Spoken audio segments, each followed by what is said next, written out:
प्यार का मामला है। तेरा घमंड एक दिन तुझे ही हराएगा, मैं क्या हूँ ये तुझे वक्त ही बताएगा।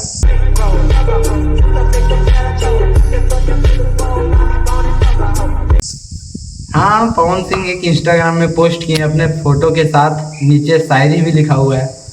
अब फोटो तो समझ में आता है कि एक बड़े गाने का शूटिंग हो रहा है, और मतलब बॉलीवुड लेवल का शूटिंग हो रहा है, शायद हिंदी गाना। बहुत ही ऐसा गाड़ी तो हिंदी गाना में देखने मिलता है, बहुत ही बेहतरीन गाना है। लेकिन एक और बात है कि ये शायरी किसके लिए है उनको नहीं पता है, ये प्यार का मामला है।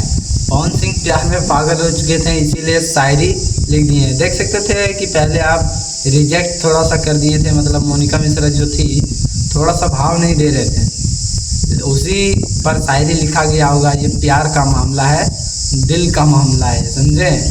तो बहुत ही बेहतरीन पवन सिंह अपना एटीट्यूड में आ गए हैं। थोड़ा सा मंच में जवान फिसल गया था शायद, और ज़्यादा बोल दिए थे, अभी एटीट्यूड में अपना आ चुके हैं। तो ठीक है, मिलते हैं आप लोगों के साथ नेक्स्ट वीडियो।